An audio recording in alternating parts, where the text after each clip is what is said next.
18 শতকের শেষ থেকে বিংশ শতাব্দীর শুরুর সময় পর্যন্ত দেশের অগ্রগতিতে পথ দেখিয়েছে বাংলার সব দামাল সন্তানেরা।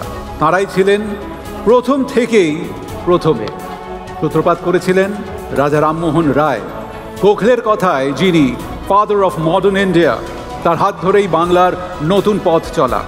একে একে এলেন ঈশ্বরচন্দ্র বিদ্যাসাগর, অক্ষয় কুমার দত্ত, মাইকেল মধুসূদন দত্ত, বঙ্কিমচন্দ্র চট্টোপাধ্যায়, দীনবন্ধু মিত্র, স্বামী বিবেকানন্দ, রবীন্দ্রনাথ ঠাকুর।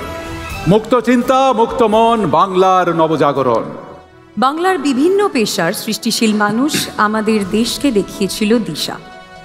রেনেসার পাশাপাশি এসেছিল ইয়ং বেঙ্গল মুভমেন্ট।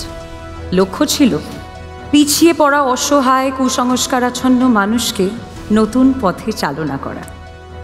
অন্ধকার শেষে যেমন থাকে নতুন দিনের প্রথম আলো, তেমনই শুরু হয়েছিল এক নতুন অধ্যায়। মানুষের মনে শিক্ষার প্রদীপ জ্বাল। মানুষের সাথে মানুষের পাশে থেকে গোটা দেশে উত্তরণের দিশা দেখিয়েছিল বাঙালিরাই।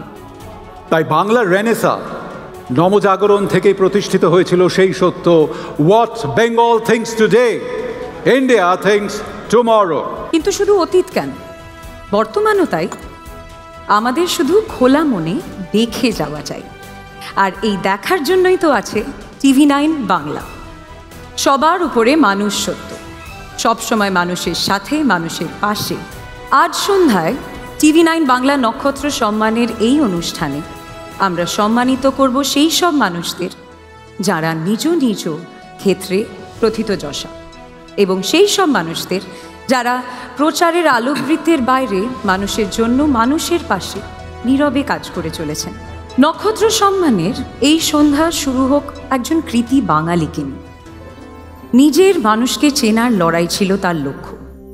বাংলার জল জঙ্গলের প্রান্তিক মানুষের হয়ে শুধু কলমই ধরেননি তিনি, দিনের পর দিন আদিবাসী উপজাতি সম্প্রদায়ের সঙ্গে দিন যাপন করেছেন, লড়াই করেছেন তাদের অধিকারের জন্য। এই বছর 14ই জানুয়ারি শুরু হয়েছে তাঁর জন্মশতবর্ষ। তিনি এই বাংলার স্বনামধন্য লেখিকা, পিছিয়ে পড়া আদিবাসী সম্প্রদায়ের আদরের মা।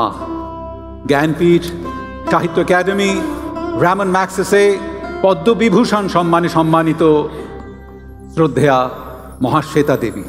TV9 বাংলা আজকের নক্ষত্র সম্মান সন্ধ্যা উৎসর্গ করছে শ্রদ্ধেয়া মহাশ্বেতা দেবীকে।